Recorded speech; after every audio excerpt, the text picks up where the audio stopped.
রাজধানীর শ্যামপুরে পারিবারিক কলহের জেরে গৃহবধূকে গলা কেটে হত্যার অভিযোগ উঠেছে স্বামীর বিরুদ্ধে। পুলিশ জানায়, মঙ্গলবার বিকেলে শ্যামপুরের মীর হাজিরবাগ এলাকার পাইপ রাস্তার মোড় থেকে লাকি আক্তার নামে এক গৃহবধূর মরদেহ উদ্ধার করা হয়।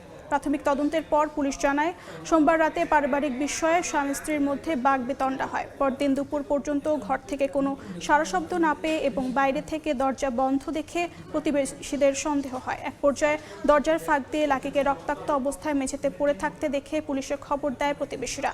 পরে লাশ উদ্ধার করে ময়না তদন্তের জন্য ঢাকা মেডিকেল কলেজ হাসপাতালে পাঠায় পুলিশ। ঘটনায় নিহতের স্বামী সজীবকে আসামি করে মামলা দায়ের করেছে নিহতের স্বজনরা।